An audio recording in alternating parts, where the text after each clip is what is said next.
Started. Welcome. It's been 2 years in the making that we've been trying to get this episode to happen. Yeah. Thanks for coming on, man. Sorry it took so long to get it going, but It's all good. There's more to talk about now. yeah, the last 2 years have been pretty wild, as you probably experienced yourself. So Yeah. just to kind of get the formality, what have the last 2 years been for you? A lot of learning, which is not unique to me, I don't think. Right. Did you cope well fairly with having to like quarantine and stay solo? Yeah, I mean, but I never really did because I had to work There were still through the whole. there were still events and stuff to shoot, or you? Well, did I work at Pete's Coffee right now, Oh, okay. but coffee is essential. Yeah. And essential businesses stayed open. Stayed open. So Huh. people need their almond milk matchas, iced or hot. So yeah, I never truly like stopped working. Right. I worked at a camera store in Burbank, which I was planning to leave basically soon anyways. Mm-hmm. And then COVID was like, you're done. So I was like, okay. So in that sense, I stopped working that job, but like I had to find other stuff to do. I actually went to one of Amazon's contractor like job fairs like a couple days after that, which was crazy because I'd only seen like I don't know if you've seen Fun with Dick and Jane. Have you seen that movie? It's been so long. So the only reason I bring it up is I'm a visualist, so I try to Sure. use visual analogies. But there's a scene in there where his company goes under, right? So he's looking for jobs. So he goes to this thing to interview, and there's a line of like 100 people. And that's literally what that was like. Like I went to this warehouse to either apply for like a delivery thing or whatever, and there was literally like almost 200 people there. Damn. Who were way more qualified than I was. Like these people are, they got the suits, the briefcases. These are people that probably had salary jobs or something, and just overnight it was done. So Damn, that was a wild one. yeah, so I was like prepared to go do that. And if you think Amazon, has these issues with worker like care and all these stories that have been coming out, like the companies that they contract to work for them, like definitely don't care. Yeah. Like we're talking no days off, none of that stuff. Jeez. So I was prepared to do that. Luckily, I got a gig at Pete's, so like I was doing coffee instead of working, 4 to 4 a.m. at a warehouse Doing or something. warehouse stuff. But yeah, so that's what I started doing when COVID started. Because there were no events, so no photography at festivals or anything like that. I did a couple like random events here and there, and I did a couple like distance shoots, like family portraits, which were really fun.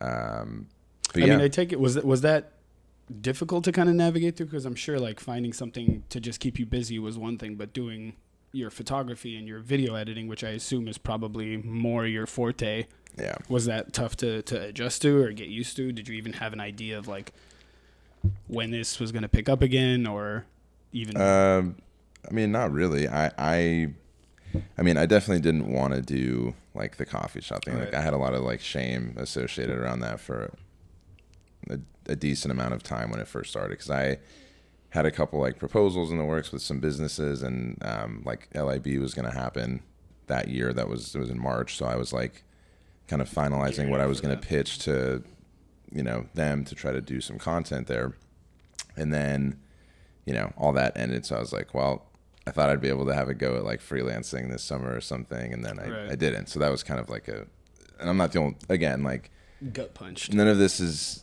it's the weird thing is that whole COVID thing kind of made a lot of people realize, I feel like, how universal like experiences are like that, right? Because I'm not the only person that happened to either. It's like a lot of people dealt with really similar shit. So yeah, I wasn't I didn't have any idea of like, when is this gonna not be a thing? I mean, it's so it was weird, not kind of going out to stuff to shoot anymore. I mean, I was trying to navigate out of having to do festivals for income from photography in general. Like, why is that? Is it just exhausting to do the whole?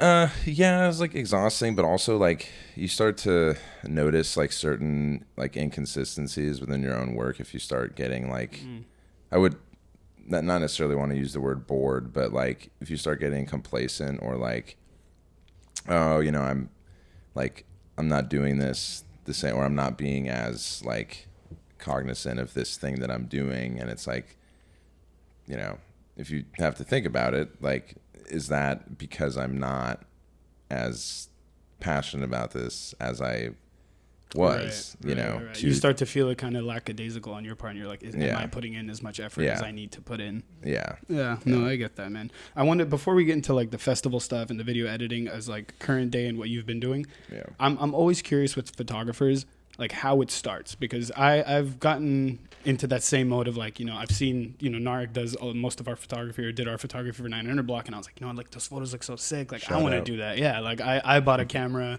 I bought the whole setup, tried taking photos, and for me, I don't know if it's just me personally, it didn't necessarily like click, or it didn't like resonate with me enough, because I took like great photos and I would look at them, but I was like, I didn't know where to go from there. I was kind of just shooting stuff just to shoot, like walking around the block and taking photos of something. So how did it start for you as like I'm gonna buy my first camera, and then it going into, oh shit, like I'm actually good at this, and let's change things up a little bit?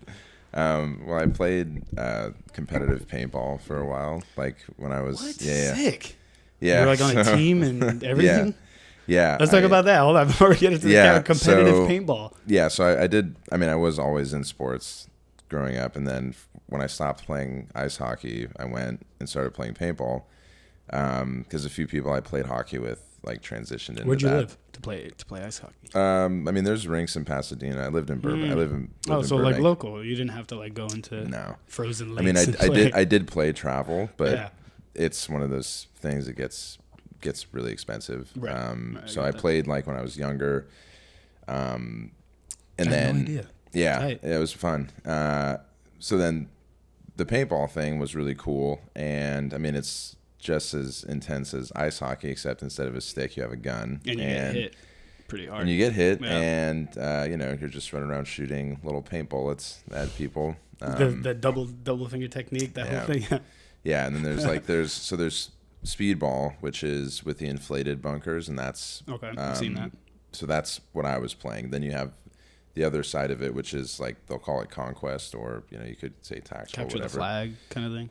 So speedball, like in a way, like is also capture the flag, but yeah, the conquest thing is you're gonna have more of that like mil-sim type vibe, like military. So you have like the fake town, and you know, you have the dudes that are like things pop up. Either are ex-military or like never joined, but they have like the gear, and then they have like the AR that's actually has a CO2 tank, and it's so like you have those two kind of sides of the culture, and I was in the speedball side because that's what I was interested in, really. And my dad would take me out there to play all the time, and he would just like bring a book to read, or you know, would hang out with the other. Go ahead, go shoot your friends. Yes, or the other old guys or whatever. And then he was like, "Man, this is kind of boring." So he ended up. I think he just bought it new. He got like a 50D, which was the like. It wasn't like the top of the line Canon at the. Yeah, it was a camera. So he bought that. Oh, camera! I thought a gun. No, like a paintball gun. He was bored, and so he got a camera. Yeah, got it. So he bought a 50D and then a 7200, which I use that. I still have that same lens. I still use it because it's one of the best lenses ever made. If anybody wants a lens recommend, I mean Canon or Nikon, or just that specific style of lens, 70 to 200 is like, if you're ever at an event, I'm sure you've seen the main photographer or one of them is going to have a 70 to 200. It's like almost a standard lens for most professional photographers, and if you need some recs. Yeah, I'll stand by that. I mean, that's pretty well known, I think. So he got that and was like, I'll just start taking photos. So he actually started his own little mini website thing, BC Sports Photography, for Bruce Coughenour. Right. And he would take photos of like me and the other people playing, and that was like his thing to do while I was playing. So I think like, I don't know, maybe a year or so after that, like I got shot out early one game, and I was like, this was like 2011, and I was like, I'll try this thing out, whatever. And I was like, wow, yeah. And I was like, wow, this is like pretty difficult. Yeah, because you couldn't get, like, things were out of focus. You couldn't get the Yeah, shot and then, you wanted. there's It didn't look the guys same. running around Right, shooting, and I'm like right. trying to like, Get make them this still. look cool, and I'm like, I've never done this before. Yeah. So I was like, wow, this is like kind of hard. I wasn't really expecting it to be that difficult. And then through like that experience, luckily for me at Burroughs in Burbank, they have, I don't know what the status of it is right now, but when I was there, and then before I was in high school there, they've always had like incredible photography program. Like the guy who started it, his gig after he quit teaching there was basically to set up photo programs for like other schools. So we had like dark room, 10 enlargers, like bunch of computers to work on, a studio with backdrops, like lighting. No shit. I went to Glendale High. They didn't have any of that. They're like, yo, bring your own camera, figure out editing, submit something at the end of the year. Right. Yeah. So and I think because also where it's located in Burbank, like literally almost walking distance, there's Disney, Warner Brothers, Cartoon Network, all these studios are there. Paramount so I think Studios, funding in a way probably contributed to some of that. Anyways, so I went to take the photo class there that year, which was photo 1, which was film. You would do film first, and then if you wanted to get into advanced photo, you could do advanced photo like the year after. And that would be just regular digital, not... Yeah. Well, I would think that would be the easier one to start with. Like, I feel like film is so tricky, and you got the red room, and if you fuck it up, or if there's any light, like I feel like that's more challenging. No? Well, yeah, and then that's also, I think, the reason why he made that the system was to start with film, was so that you learn the process of actually creating a photograph. Like, that makes sense. If I was gonna teach, like if I could set up a program from the thing, I would probably do it the same way, because it really is like a different vibe when you like load the film, shoot a roll, go into the dark room, you have your paper, you put the film in the roller, you develop it, go through that whole process, cutting the negatives, like doing that whole thing, putting the negative in the enlarger, you put the paper in. It sounds fun. It's very involved. It's more involved. So it's like you're a part of the art. Yeah. Yeah. So I get that. So that's what I went to do. And then I met this teacher and was like, I just wasn't mature enough for that yet. Sure. Like the whole I was like, process. This guy's a dick. Yeah. This teacher, he was just too much. It was too much for me at the time. I was still in like, I'm like, this is just, high school's a joke, whatever. So I actually went and took Spanish that year instead. Which can't say I fared much better in Spanish. My teacher was Romanian, and her English was spotty at times, but she was teaching Spanish. How was her Spanish? So that was interesting. Well, I failed. Yeah. It's not necessarily her fault. No, it's lack of effort. Being young. Same thing. Yeah, like totally. I was just not. My brain was not. I was still in sports mode. Right. Realistically. Yeah, So, fast forward through that whole experience, I went back and then took photo 1, and then after doing that, I ended up going to advanced photo. That's my senior year, and that's how I started doing digital stuff. So basically, it's kind of, I'm prone to go on tangents, so feel free to cut me. But basically the point. Through my dad getting the camera and kind of introducing me to it vicariously in a way, like that's how I picked up a camera for the first time and was like, oh, I'm not like like naturally gifted, at least at that in that particular moment, right? There was times like when I made made my first photograph, which one of my dogs, who actually Jess tattooed over here. Yeah. These guys. Oh, sick. See Jess's tattoos. I don't know. Like how clean that is. I don't know if it's catching on camera. I'm sure. This guy, Riley, he was sitting on the couch like in my living room, and I like adjusted the blinds to like put more light on him and shot like this black and white thing. And then I developed that and was like, oh wow, like I did it. I can actually do this. Yeah.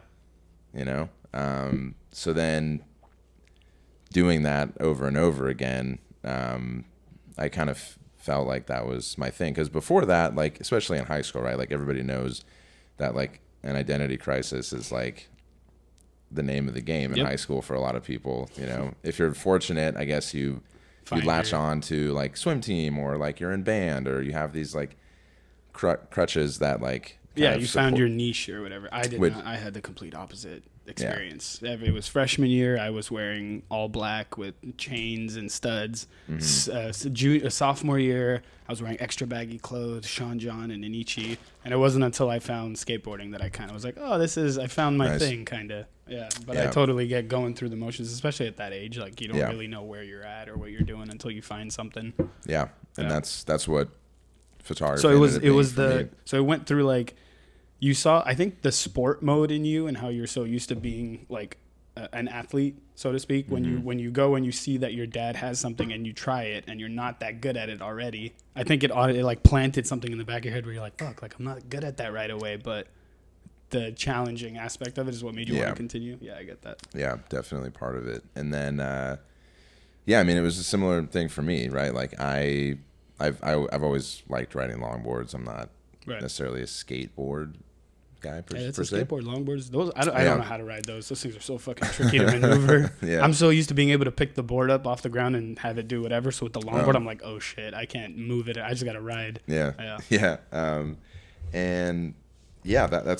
what photography essentially was for me. Because before that was like a similar thing. I had like skate shoes, and I would do like the like pro club, you know, plain color T-shirts, and like.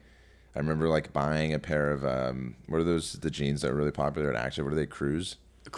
Oh yeah, they're like they're like super tight jeans. I remember I wore them to a football game. Damn, once. I haven't heard that. And I was just like, yeah, this is like not. this is not a thing. I was like, I can't breathe. I was just like, well, I was like, I want corduroys, and then I was like, these will be cool, and then I put them on and was like.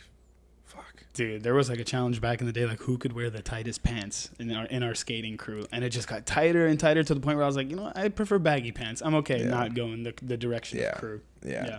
But keeping in with like the skate analogy, I think it kind of ties in well. So in skateboarding, you start off and you suck. You're a poser. You're not good at it. You can barely ride the board. You try and some people give up. Some people like me with the camera sold my camera. I was like, this is not doing it for me. It's collecting dust. It's fine. Some people push past it and they end up getting pretty decent at it. It's like a hobby. They do it for fun.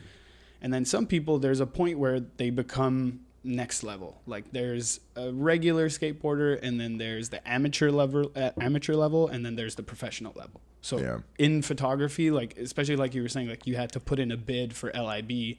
Is it that they're sorting through different photographers to see like whose work? Like how did it go from you finding your niche, seeing like, hey, like I can shoot my dog, like I got the photo that I wanted, you started doing it? Was there that like turning point where you're like, I'm gonna do this for work, or I'm gonna do this, like I'm Conner Lee Photography now, you know?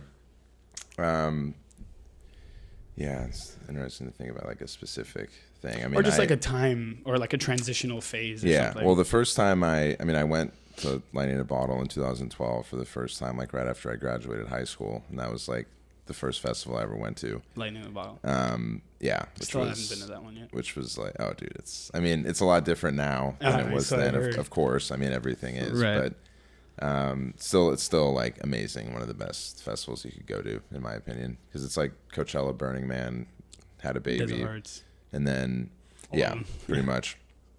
And actually, Eamon, I don't know if you know Eamon Armstrong. He has a Life is a Festival podcast, but he actually he used to I think co-run or was one of the main people at this company called Fest 300, and he wrote an article a while ago called the Wormhole, I think, and it was about how people go to Coachella, go to the Do Lab stage, are like, whoa, this is a trip, and then they look up the Do Lab, and then they go to Lightning a Bottle, which is the Do Labs festival, and then they're like, wow, this is a trip, and then they get even deeper, and then they end up at Burning Man, because that's like the journey. So that's a good you'd probably like some of the people he interviews on that, because he interviews I'll check it out. For really interesting people. But so 2013 was the first year I went to a festival like with cameras, and was like, was that just on your own, not like I'm with them? So basically my neighbor at the time, which unbeknownst to me when we met, was one of the guys who helped facilitate the Do Lab getting into Coachella. He was an art director at Golden Wars. Yeah. That's like serendipitous to the fullest. Like your neighbor. That's so crazy. Yeah. Okay. So through him, I met a guy that worked at this company called The Confluence, which at the time did PR for Do Lab. So I was like, oh yeah, I want to go like take photos. You know, like I don't know how that works. I mean, I was just straight up like, you know, transparent with them. I was like, I just graduated high school. Like, I don't know how this stuff works. Like, I just want to go take photos. And they're like, yeah, sure. Like, you know, we can give you a guest like wristband and, you know, you can go take photos. It's not like I was getting paid or I didn't have any like exemptions or anything. You know, at that time it was still open enough to where like I wasn't going on like main stage or anything, but I could go into like the photo pit. And this, you know, kind of another note to touch on this too is like half of this stuff is like just looking the part, right? Like I had 2 cameras that were noticeably professional, and I was walking around with these things, arguably like probably shouldn't have had both of them with me at the time. But I was able to go in like the photo pit and shoot like some of Rusko's stuff, and Nicholas Jar's like my favorite artist of all time. This was like my first time like seeing him. And you got to shoot him. Yeah. Tight. And I'll remind me to circle back on trying to shoot Nicholas Jar for the first time because it was hilarious. But that was like the first time I took cameras to a festival, and that was like an eye-opening experience for a few reasons. One, like super humbling. 2, being like, you know, you can't just like, I realized I can't just show up to an event like that and be like, I'm going to shoot lightning in a bottle and just be like, and just be like, got it. Was it because there was, you, like after you were there, you got to see like, I have to have a plan to be able to, because if you're just walking around shooting, your content's just going to be kind of all over the place, right? And that was, but that says a lot for you, because at least you see that you're like trying to create a story with you going to the festival, because otherwise you're just going to be shooting this guy walking by. You got a shot of the stage. I got a shot of the disco ball. I got a shot, and there's no cohesion with it. Yeah. Got it. Yeah. And it was also like a very good way to kind of do it, I think, because that's how I've like always learned, is just doing it. Like the way I learned my camera, like how to take photos, was just taking photos every day. Like I can't sit down and read a manual and then go in and like I'm the same way. Just have it all memorized and go in and be like, oh yeah, on page 45 it said click here and do this. Yeah. Like I have to do it. Like repetition is the thing for me. So that was a good experience because I, you know, realized like everything that I didn't know. So what was the humbling aspect of it? Like going there and seeing the vastness of it, and you having your cameras and you're like, oh shit, I gave myself a responsibility to have to like shoot it, or and then also being like, I like don't know shit about anything that's like going on here. I mean, like I did. Oh, you weren't like super involved in that whole scene. No, I didn't. No, I went with 3 of my friends, and and that was a trip. And like, it was also like one of the first times that we had done like psychedelics together. Tight. So coming back to that Nicholas Jar thing, like we had done. Turn this just a little bit. My bad. No, you're good.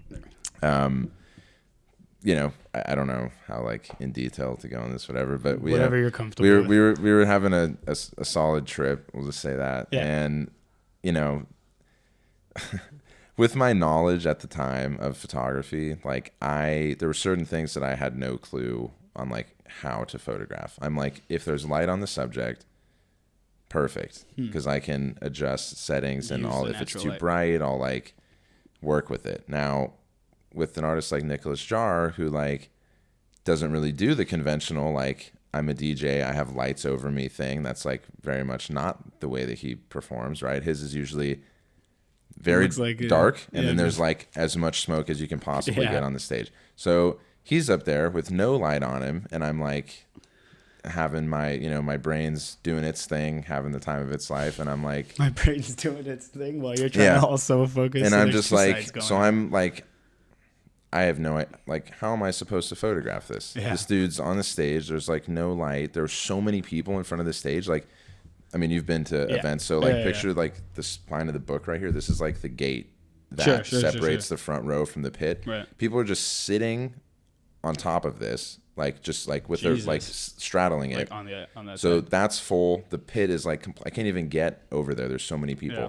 and I'm just like looking at my cameras and then like looking at him, and I'm just like, I don't even know where to start. Yeah. So that was like the first time I had ever even attempted to like shoot something like that. And then did you even attempt to at that point? Where you're just like, I did. I can't. Like, I did. I think I did. And this is where I also realized, like, you know, it's not the best strategy to have if you want like your photos to look a certain way, or if you have a goal in mind with like your images. Like, right. Don't straight take from that. psychedelics and then expect to like get a really cohesive like vision of what you're, you know. That sounds about right. And with anything. Yeah. And these are all like lessons I learned before I asked to get paid for it, right? Right. Like this is all stuff that growing pains. Yeah, like I learned that lesson, and then like the planning and how do you even see the camera at that point when you're on psychedelics to even like I mean I've also done it as well until like I've tried to look at my phone, and there's been so many times I've picked it up and I'm like there's no way, put it back in my phone. I have no idea what's going on. So that all that happening in your head on top of trying to stay focused on capturing like a moment that you are trying to see.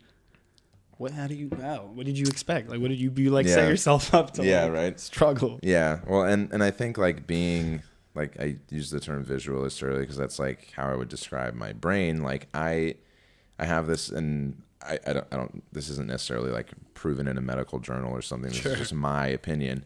Like, I think because of the way that my brain is naturally, like the way that I visualize things, I have somewhat of a higher tolerance for having things like viewing things in an altered state like that, right? Like the only reason it was possible for me to do that is because of that reason. Like I'm usually always thinking in a visual format. Yeah, so you like, didn't set yourself all my thoughts have a visual component. So like it's not like that was necessarily off too bad.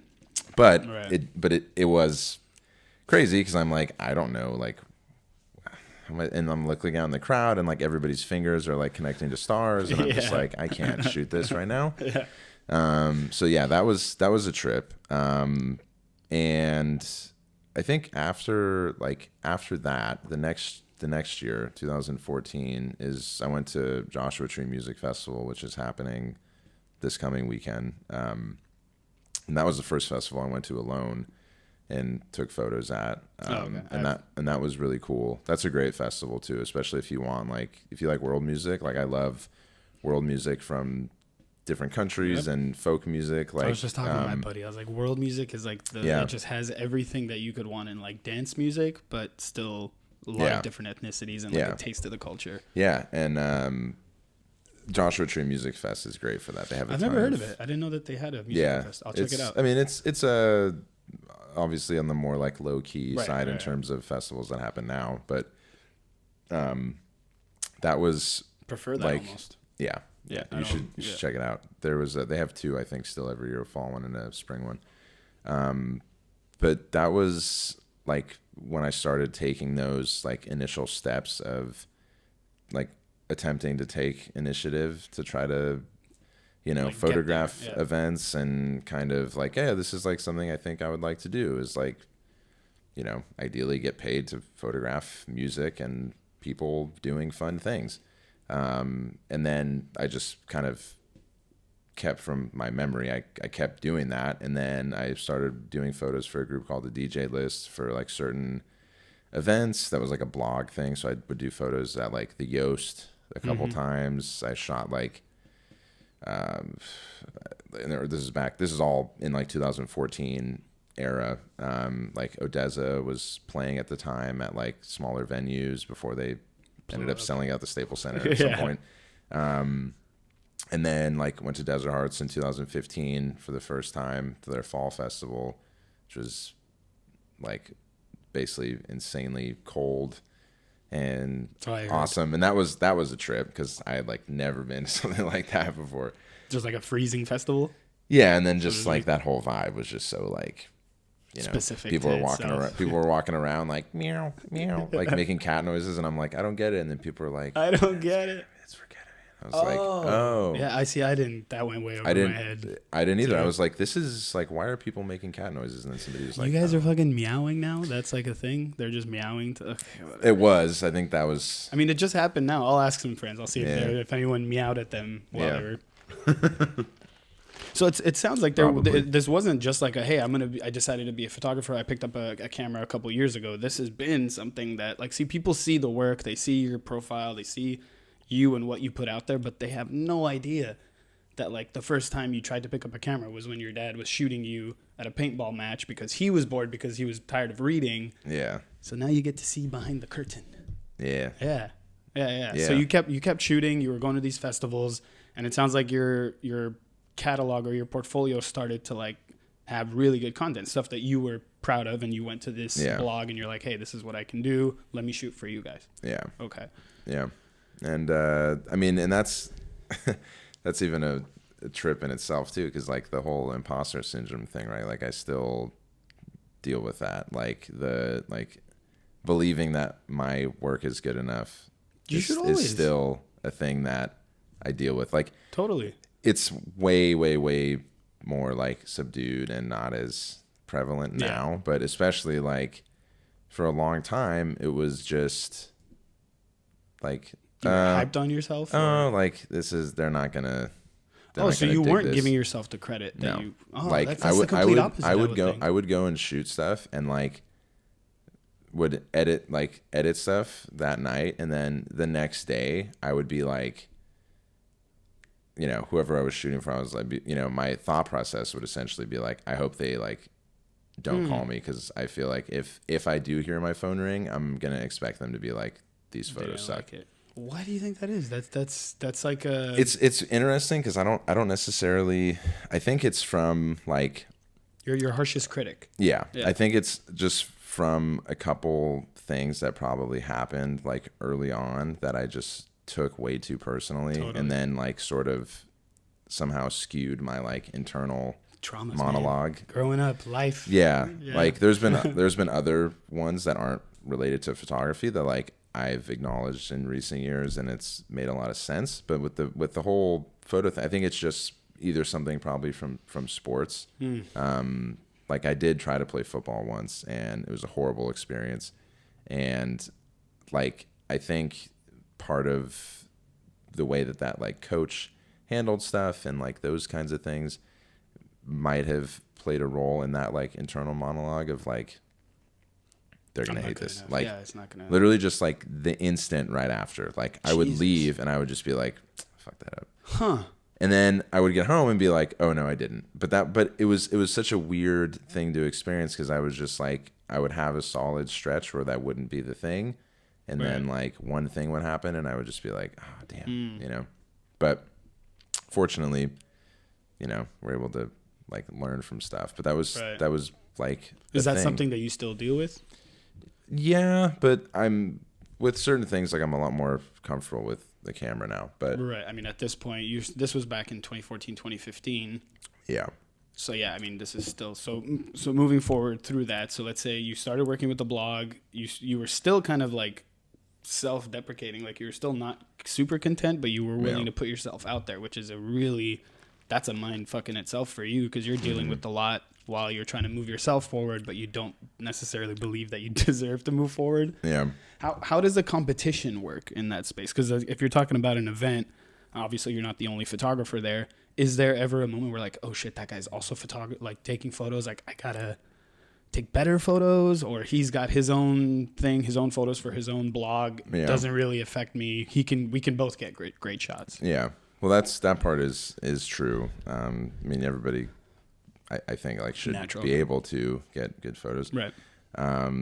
But I think, and it's funny because I think it's like, I've always believed that there's like that unspoken kind of thing. Like the competition is like an inherent thing that's just always there. Like obviously there's not really like a point in making a big conversation about it or something, but like it is definitely there, especially when you go on like large scale stuff, right? Like like Insomniac events, right? Like Ultra or Ultra's not Insomniac, but you know, Sure, EDC, like huge events, those types of things. And like, I'm sure like people that shoot those all the time will be like, no, like we're all a team, which is like valid. right. But also like there is that point of competition in terms of like ultimately the person who's running socials is going to pick certain people's images to share. And if they're not yours, then it's on you to promo them yourself. Because like half of the benefit of, well, not half, but a percentage of the benefit of having that job is that this massive platform is sharing your work. Totally. So you're getting traction from it, right? Right, Like, right. That makes sense. So That's I think why people always want to be tagged in their work and stuff like that. So it just directs back to the, yeah. So I think the competition part like is definitely a thing because you want your work to get noticed. Like Right, that's, of course. you know, so yeah, That's like why you're doing the work. You are competing with other people. Like that's, I don't think that should be like, if that's the main thing you're like worried about, then that's probably something to like think about of like, is this something I really want to do? But in the early days, like I wasn't like in this time period when I first started shooting DH, because I was shooting that. I mean, I shot it until the year before COVID was the last time I was there. When was it that, because you said you were taking your camera there just with you and your homies and you guys were on there. When did you start going for the event? And then at that point, did that change the way that you enjoyed the event? I went, I think the last time I shot for the DJ list or the blog was, I want to say like, so it was fall 2015. I went back in the spring. So they were still having 2 a year at that point. And then I think fall in 2016 might have been the last time. Because then, because Porky, Mikey's brother, was like basically. Oh, I didn't know they were related. Yeah. Oh, got it. He was basically like he was essentially like running the who was taking photos for DH at the time. And after, I think after the fall of 16 or the spring, that was when I like started taking photos like for the festival. I think I went to that Desert Hearts. That was the last one that they had by the lake. No, well, this was at Los Coyotes. So that might have, I don't know. I went to one, I think it was 2016. I think that was the one. If it was at the Res. Yeah, I don't know. Yeah. There was like a little lake in the middle and people were in boats swimming around. Oh, well, that's, you're probably thinking of like Woogie Weekend. No, I never went to that. It was Desert Hearts. Huh. I don't fucking know. I don't remember. I don't know, because it was at the reservation and there's like no water there though. Okay, no, that's not the one that I went to. But yeah, so yeah, that was when I started like shooting for the festival then. Through him. Yeah. Through Mike. Or Porky. Yeah. Yeah. The brothers. Yeah, and it was just because that was who I got in contact with because I was doing photos for the blog. And yeah, I mean, once I started doing that, like I just wanted to try to photograph more festivals. So I was still shooting for DJ List at the time. So like I went up to Northern Nights one year, which was up in Humboldt. I did that. I did Serenity at the time. So you started traveling to shoot. Yeah. Do you think that was like your locally, I guess, Southern California? Yeah. I mean, still like going somewhere to shoot for other people as opposed to like, hey, I'm going to this festival because I want to go for my friends. So do you think that could be your skating for a hobby and then you just turned amateur? Yeah. Like you started to like, oh, people are like asking me to come and pay and go to their festival, and then you submit work to them, and whether or not they post it largely is up to them, I would assume. Yeah. Yeah. Yeah. I mean, that was definitely like the shift in my logic was like, oh, cool. Like I can bring my camera and, you know, do photos and stuff. Now the like illusion part of it, or the like self, I don't know what the right word is for it. Sure. Like the, you know, sort of playing myself in a way was like, I was not like making any money doing this. I should emphasize. Still, like, even though they were asking you to come out. Absolutely not. Huh. No way. Okay. Like even like I don't really know. Like, is it just out of the question? Like that didn't even come up, or you just did not? Like, well, it was, and it was like for DJ List. Like that was a blog, so right. Like that was not. I was not getting paid. But even like for majority of like people that are starting out working festivals, like the amount of work you're doing, I would wager like you're not getting adequately compensated for majority of the time. Like, but that's nothing new. Like anybody that's worked in music especially, So or I've heard. like any type of entertainment art thing, knows that like getting underpaid is like not a new thing, No right? kidding. Like I'm sure you know people who have put out X amount of hours and you get the diminishing return, right? So like people like that.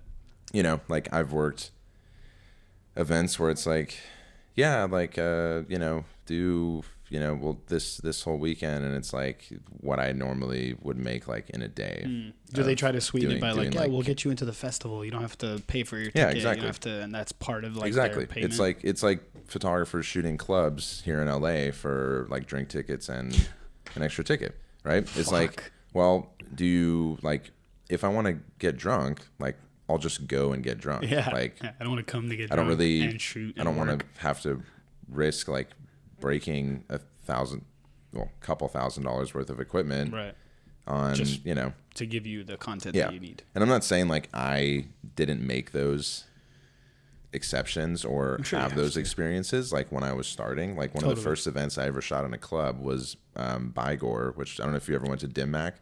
Oh yeah. So Bygore, Borgore's record label, had a night there. It was like 12th Planet, Bear, like OK was like one of their trap artists at the time. Sure. And that was like one of the first club shows I shot. And I honestly don't. I think they covered my like lens rental. I think I got paid like $200 on top of the lens rental, or that went towards the lens rental. I don't remember. I don't know, but it was enough for you to not remember. Yeah, well, and that was because that was like my first time being backstage, and I was like, oh, I'm like broke, so I bought like one beer and was like, well, I can't really buy anything else. And then I was like, oh, I'm backstage, like I don't need to buy drinks. So it was just like Red Bull vodka, cranberry vodka, and then I had like 3 of those. And I remember like shooting 12 Planets set, like kind of, and then I remember like looking at the photos the next day, and there was like photos of me with some random dude like behind the club. Somebody had my camera and like took a photo of me with this dude, and I was just like, okay, so like that's in the same book of lessons here as like, don't have 2 cameras at a festival and like do psychedelics and try to. Right. So I was learning all these things, and that was kind of a jump back in time. That was in around the same 2013, 14 thing. But, all that to be said, like, there's certain exceptions like everybody's going to make at certain points in their career doing whatever they're doing, right? Like, and I don't, cast any like judgment on people for making a decision to like shoot something that they really want to be a part of if it's disclosed to them up front, like, hey, this is what we're working with. Know what to expect. What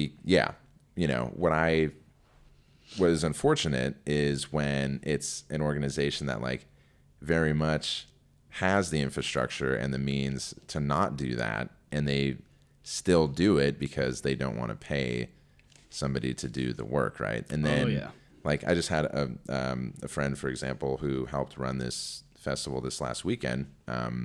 Desert? No, it was a different one. Festival. It was the one that Anton did sound for. Subtract. It was out in Apple Valley. Right. And she was like, "Hey, I'm just like curious what I should like, tell people that I want to shoot this thing," because the festival coordinator was like, "Hey, we need people to do media." Yeah. And I was like, "Well, I would just be upfront with them, like, because he wanted to go with the like give them a ticket, come and shoot thing." And I'm like, well, like that can work also, but like look at gas prices right now, like that's kind of a stretch for somebody that's doing it as a profession or like even part-time. Like me, technically I'm like teetering on full-time, but I'm still technically part-time. I have another part-time gig. Right. But like what I told her essentially was I would come up with a budget and try to find one photo, one video person, pay both of them what their rate is for the weekend. And that way, like, you're at least, you're going to get good content. Like, even if it's just 2 people, like, just pay 2 people to do substantial work that you're going to get a return on investment for versus giving out 4 tickets to people who might party the whole weekend and take some photos or video. So it's like it's almost that like you pay for what you get, right? Like Totally. I almost would equate it to like, like microphones are a good example, right? Like Yeah, these ones are right. buy a $20 microphone, like You get $20 that's what you're gonna mic get. sound. If you Yeah, for spend sure. $3,000 on a microphone, it's gonna sound like a 3,000. So it's like it's kind of, and obviously there's caveats to that, of course, like everything else. But that was my advice, sir. Was like, just be upfront with people, and like, this is what you have to consider. Like, what are they doing for food? Where are they sleeping? Are they bringing their own tent? Like, are they bringing their own stuff? Is there like place for them to sleep? Are they getting comps for travel? Is that like included? And these are questions that arguably like a contractor should ask who they're getting contracted by. But it makes their job harder. And Yeah. what sucks for a lot of people in my experience that I've seen is they choose to forego those questions, and they choose to skip over those questions because they're just like, again, they always resort to, hey, we don't have time for that, or we don't have the money for that. Yeah. Like, this is what we can offer. Split it, give them drink tickets, let them come in, take the photos. Like, they have bigger things to worry about, so to speak. So they kind of put a lot of the important stuff on the wayside. Yeah. Yeah. And I fell into when I talked about like the self-illusion thing earlier, like that's something that I fell into a bunch. Like I did it more than I would like to admit. Like I was just stoked to be able to be somewhere and do it. So, I guess that raised like, is the burden on me or on the other party? Like, is it on me for not raising those questions and like making that a point, or is it both? I'm a fan of like, I think it's both. Of having it, an equal spread. Let's share like, the blame here. Yeah, because I think early on when you're younger, it's their or you're younger, you're new at this. It's their responsibility as people who are kind of like not mentoring, because I don't think they care to mentor someone that's coming into like a new industry or new profession. Yeah, of course. So and you don't know what to ask when you're that age, so you have to go through the tickets, you have to go through the drink tickets, and just come in to shoot and whatever. But now you obviously would never accept any of that, and now it's on you to ask the questions, because if you don't, then you're like, I know better. I should have asked the questions, and if I did, I would have had a better understanding. But yeah. Growing pains. Yeah, and everyone's takes like, time to figure it out. Like my little, thing. Yeah, what you got in there? Whatever. You've yet to crack the book. Well, yeah, my friend Kat gave this to me like she got it. I need a new one. That's a nice sale, one. I think. My shit's flimsy. I just wrote like I just thought of like the your path is your timeline type thing. Like that's, tell me about that. Like everything I was just talking about, that's all like my experience, my path, my TL, whatever. Totally. Refreshing my feed, it's like, and it's not going to be the same for everyone else. Like I could think of a bunch of other photographers that could come and talk on here who would have a completely different experience. And, and I don't want the like tone of this to be like a negative thing either. Like, no, not at all. It's all like, it's subjective. Yeah. It was, and there's no negative at all. That was a thing that I took me a little bit to accept also. It was like, it's not going to be the same as, Joe or Jill over there, whatever. Right.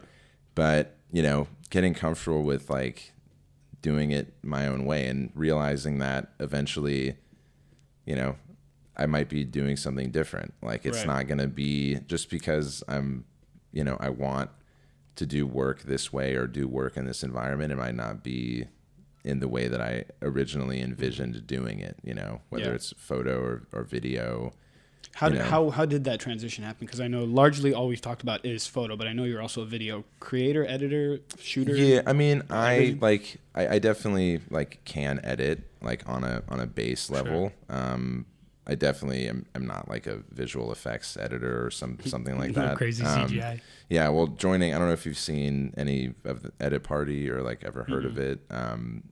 An amazing VFX creator at Cache, CACHE, like Cache, like Video Cache. Yeah. So Cache Bunny started this amazing community called Edit Party, and that was the thing that was really blew up over COVID and is still growing now. But it was basically a Zoom room where a bunch of visual creators or musicians, whoever really wanted to join, would join and then just work over Zoom because everybody was at home. Yeah, that's so dope. And you don't need to be out anywhere because they're using everything on the computer. Yeah. Damn, that's when I realized what like I was definitely not a VFX artist because I'm like watching these people like her and these other artists make these like insane, But they had their own and- timeline too. That's the thing. They had their own timeline Exactly. where you were doing photography, they were doing Yeah. VFX because they were loners and they stayed home and did all that. You know, like Yeah. everyone's story is completely like that's Yeah, so wild. exactly. So, But you got to see it firsthand. yeah. Yeah. So yeah, and I think that the video thing was a natural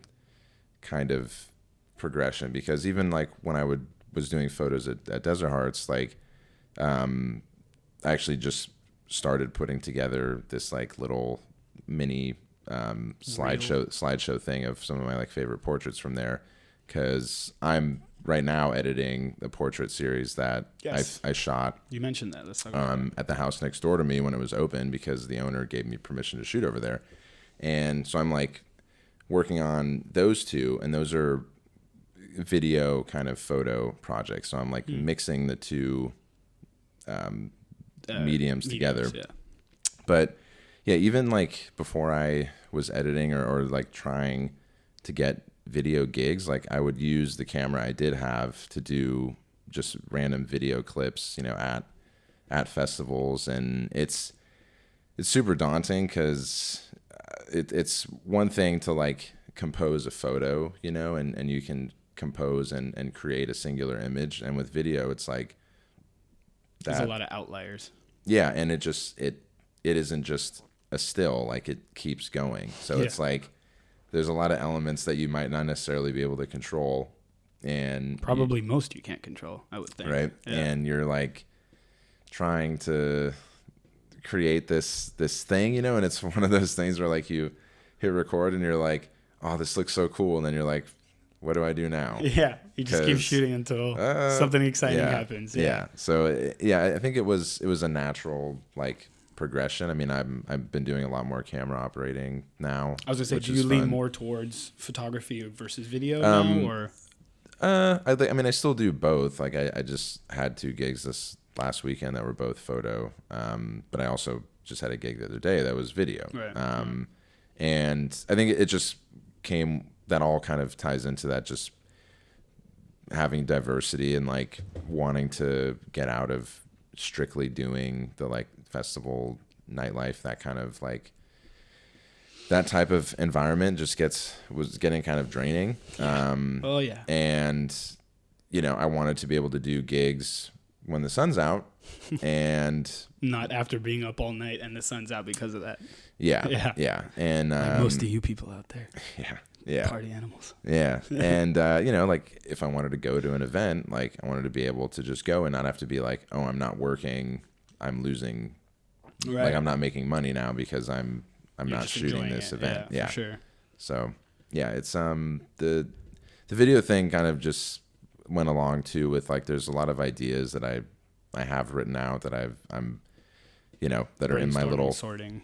In my little vision board thing at home, where I'm like, I need a video component to actually make those. Like, I'll have a lot of photography ideas too, but a lot of the stuff, the stories that I, you know, have created myself, or the stories that I've, you know, came up with to try to convey some type of emotion. There's a video component, you know, there has to be like a movement to it. Yeah, that's how it's always worked. You've always been visual. So now it's like you're actually like all the things that I've been like working internally now, I feel like you're old enough, mature enough, you have enough experience enough to be able to like put pen to paper, and you're like, this is kind of coming full circle almost in a weird way. Yeah. Tight. Love to hear it, man. It's been a trip. Yeah. I mean, it's because I've never like talked about it on like a recorded format either, so it's interesting. I get all this shit on tape, bro. yeah, it's been a trip, man. Like, but good things, good things, and hopefully, I mean, obviously, like hearing that you're learning a lot through it, and you've actually been able to kind of navigate on your own in a positive way. That's good. Yeah, you can't complain. So what's coming up for you? What do you have in the? Because now things are like open. People aren't wearing masks. It's back to like. It's an endemic. Things are done, and now it's like back to fucking go. What do you have? Yeah. Coming up? Well, I mean, Lightning a Bottle is coming up, which should be dope. I'll be there with Artclave, which is... When is that? When is Lightning? That's Memorial Day weekend. In May. End of May. Damn, we're in May. Right? Yeah. Holy shit, Cinco de Mayo today. Jesus Christ. It's going to be May. It's... Oh, yes. You have to do that every year. Same with the May the 4th be with you. Yeah. I'd fucking do that every year. My homies still like roast me for it. I'm like, dude, I've been doing it 10 years now. Let me just keep doing it. Anyway, sorry. Whatever. Yeah. So you got LIB coming up. Good. You're working on your portrait project. Yeah. So I'm super, super excited about that. I'm basically recording my voiceover portion for it right now. You have a great voice, by the way. Thank you for this. That was dope. For all you listeners out there, too, you should be the fucking host. For real. Yeah, that's another funny thing too, man. Is like I feel like it's weird because I'll have people say that to me when I'm at the shop or when I'm out shooting or whatever, and it's like one of those things where it's the mental gymnastics that I put myself through to like love that. Not do certain things or feel like what's the word I'm looking for? Like insecure about things is so weird to me. Like, for example, if you look at my page, like you'll see some of my self-portraits, which are not really photos that like a shy person would take. Like some of my self-portraits are very out there in terms of like, just I'm not shameful. I don't have anything that's hide or like I'm not scared of documenting myself in what some would consider like an embarrassing or open way, whatever. Yeah. But then if you put me in a room with a microphone and headphones on and are like, read this, it gets weird. Like, really? I get super nervous. So it's like I've made it a point to just I leave the mic like plugged into the interface and it just sits right in front of me on my desk. So I just like have to see it, and it just kind of encourages me to do it. But yeah, so the whole reason that project came up is because my neighbor lives in the UK now, but they were selling the house next door to me. And while it was unfurnished in between tenants, she had already given me permission to like shoot over there if I wanted to. Sick. Nice neighbor. Yeah, and the one back room is just a white room basically, and I wanted to do a little like portrait series. I had done a couple in there back in 2019, or like I think it was 2019.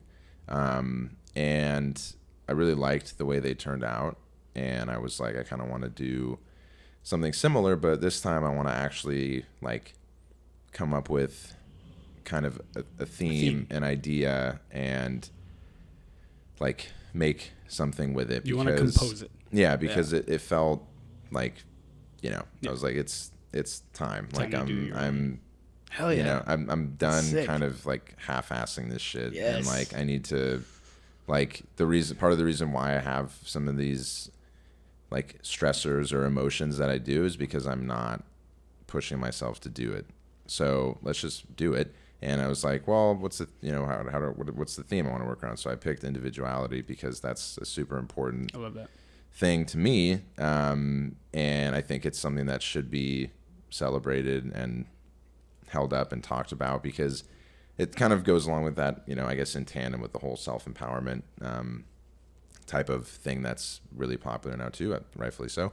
But I think the reason I chose that is because I had this idea that I was floating around. Like some people, myself included, a lot of people, they get grouped into these monolithic like idea structures, right? Like, and it's like that's partially what makes comedy work sometimes, right? Is like, like everybody knows, people that live in Highland Park, blah blah blah blah blah, and like it's funny because like and it's funny because it's true, but it's also exactly so self-fulfilling prophecy. Playing on that on the more like serious side is like, like certain people, it's difficult to get out of that, right? So what I wanted to do is get people that I knew from different backgrounds, different places that I've met through like festivals or just music in general or like work life, and people that I wanted to document as individuals, like having their own experience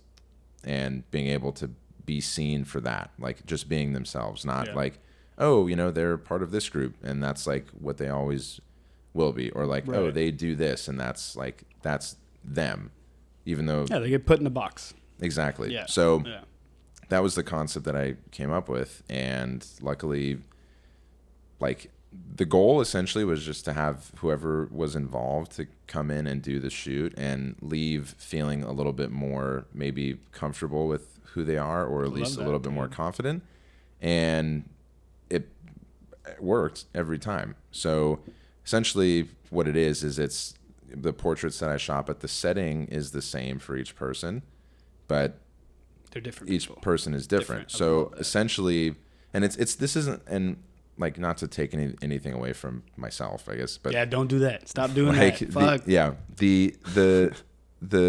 It puts the like responsibility on the viewer more or less, because you're almost forced to acknowledge the individual because everything else is consistent except the person. So it's not like a crazy set or something where there's a lot of other things to look at. It's really just them. Yeah. And the cool other aspect of it is with the new camera I have, you can do 120 frames a second, like in camera, which is super slow motion. Super slow-mo. Yeah.